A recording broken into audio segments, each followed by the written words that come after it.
All right.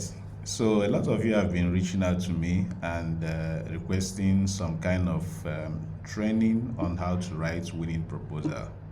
Well, we've looked at it and we've decided that the best approach to this is to design learning sessions that are tailored to specific calls for proposals. As you know, they say charity begins at home. So today, I've decided to begin with a call for proposal that specifically targets CSOs in my home country, Nigeria. Well, if you are not operating in Nigeria, there's no reason to worry because we still have a plan to have similar learning sessions focusing on CSOs in other African countries. All right, so welcome to this first session, learning session, on grants proposal writing. This session is focused on GAVI CSO funding mechanism. By the way, you may have known by now that GAVI launched a call for proposal for Nigerian CSOs this 2025. So my name is Jotan, in case you are seeing me for the first time, and I'll be walking you through everything you need to know to be able to apply successfully for this call grant under the GAVI Call for Proposal 2025. So whether you are part of a national CSO or you are just a community-based organization, this training will help you to understand GAVI's expectations and how you can prepare your grant proposal with confidence. So let's begin with what you can expect from this learning session. By the end of the training, you will be able to understand what GAVI priorities for 2025 call is, and you'll also be able to navigate the Grantelope. By the way, the Grantelope platform is the platform through which GAVI receives all its grant applications under this call. So on that platform, you'll be able to write all your narratives, upload all your documents, and submit your proposal. That means you are not using email, you're not submitting by email, you are not sending any hard copy. Everything is done on Grantelope platform. So by the end of this session, you should be able to understand how to use or navigate the Grantelope. You should also be able to learn how to structure your proposals, including the narratives, the result framework, the work plan, the budget, and everything so that they meet the requirements by GAVI. So feel free to pause this video at any time that you feel that you need to reflect over what you are learning so that you see how they specifically apply to your organization. So let's start now by visiting what and who GAVI is and why this opportunity is useful for your organization. All right, so GAVI is called the Vaccine Alliance. Yes, they are called Vaccine Alliance because they work to ensure that every child everywhere receives life-saving vaccine. One thing I want to highlight here is that a lot of children have missed out on vaccination despite all the progress that have been made so far. And it's important for you to understand that this is the reason for this call. Those who have not received vaccination at all are called the zero-dose children. This means that they haven't received even a single dose of DTP1 vaccine, right? Yes, there are also others who are called underimmunized. I mean, those who have received some, but they are somehow unable to complete their immunization. So these are the targets of this call. Yes, civil society organizations like your organization are very important in this because you work directly with those underserved populations. You are at the front line and GAVI needs you. Without you, those people cannot be reached. So this is the reason why GAVI is prioritizing partnership with civil society organizations, particularly those who are within the communities, where these underserved communities. The reason is to expand coverage of this immunization, strengthen trust, and improve vaccine equity. All right, so we want to know what exactly is this call about for 2025. Now, let's look at it. Application opens on November 3, 2025, and is going to end in December 2nd, 2025 by 4 p.m. Nigerian time. That means we are already, the submission of the application is already in progress and is going to end on December 2, 2025. Grants are expected to start from March 2026. That is, the disbursement of the actual grants will begin in March 2026. And once that begins, it also marks the beginning of the implementation period. Implementation period is going to last for 21 months. So from March 2026, 21 months will take us to December 2027, and that is the end of the implementation period. So you can implement for 21 months, you can implement for less than 21 months, but you cannot implement for more than 21 months. Now, the total amount of grants that GAVI expects to disburse under this call is about $6.5 million US, and this will be spread across 10 different grants in 9 states of Nigeria and the FCT. So there are 10 locations that are being targeted, 9 states and the Federal Capital Territory. These locations include Kano, Katsina, Jigawa, Zamfara, Sokoto, Kebbi, Kaduna, Bauchi, Bayelsa, and the FCT.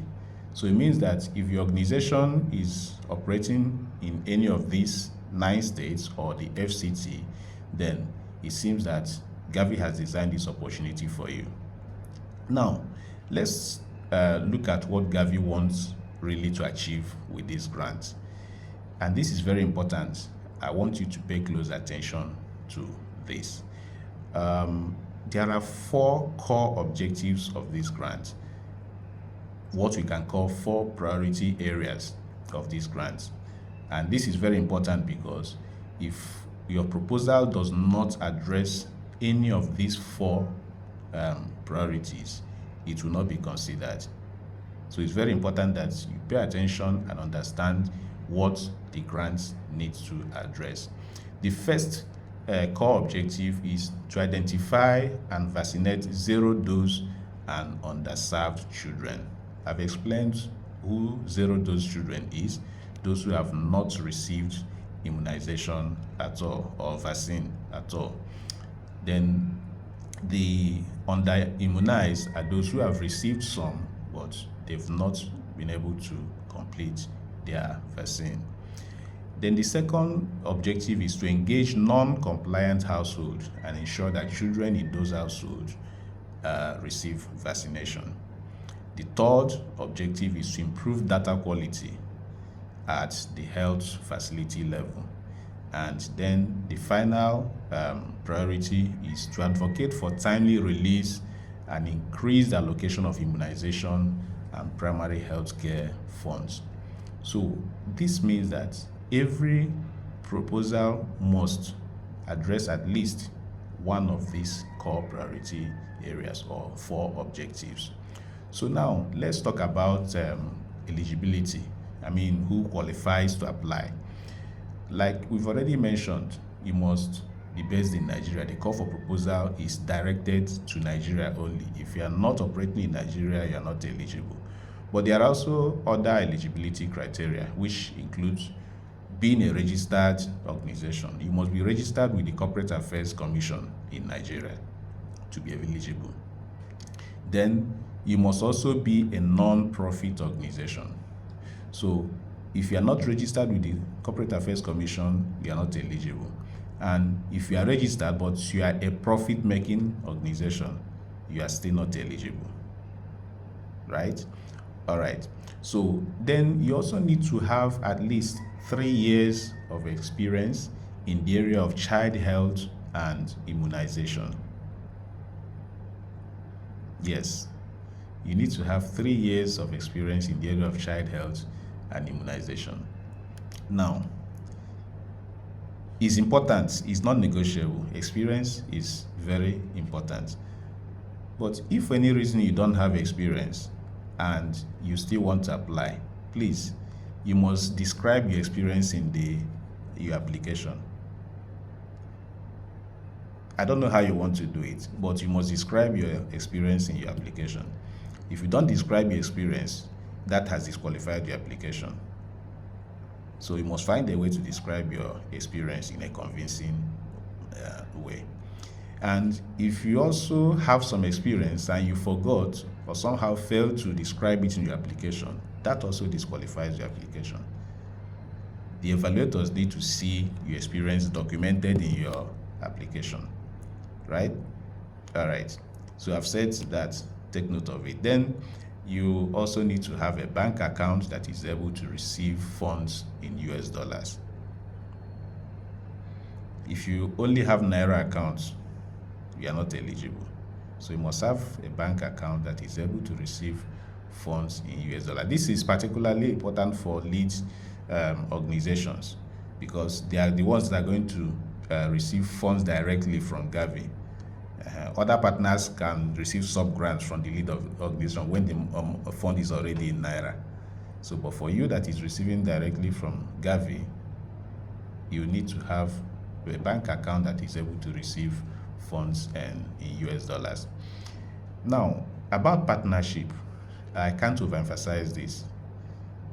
Partnership is a priority criteria here. You must partner with at least one other CSO. It can be more, but at least one. So that gives you advantage in case you are not operating in the particular state where you want to work. Maybe your office is located in Enugu and you want to implement the activity in Bayelsa, right? So, and you are not in Bayelsa state. So you should be able to partner with an organization in Bayelsa state or in another state where they work, you plan to implement the work, right? So, and again, if you are not, if you already have a physical office or operations in that particular state where you want to implement, you can still partner with another organization. You must partner with another organization. But it will be useful for you if you partner with an organization that is located in the particular local government where the work will take place. Because the idea is that GAVI wants strong CSOs, national CSOs that will be able to work hand in hand with community-based organizations that understand their communities, right? Right. So this is what you need to know at this stage. And I want to recap some of the things that we've discussed now. Now you understand GAVI's mission and the rationale for funding. They want to reach zero-dose children and underserved children. You also know the 4 core priorities that they want this proposal to address. Then you also know the 9 states and the FCT where they want to these proposals to focus on. So if you are your proposal must address or must focus in at least one of those states. You also know that you need partners, whether you are operating in that state directly or you are working with another organization that's operating in that state. You need partners. It's important. Partnership is a top priority for the criteria set. So if you understand this and you feel that you are eligible, you have what it takes to apply, then join me in the next session. In the next session, we are going to look at the Grantelope platform. We are going to understand the Grantelope, how to navigate it, how to access the application, how to fill the required form, upload your workbook and everything. So when you are ready, please join me in the next session.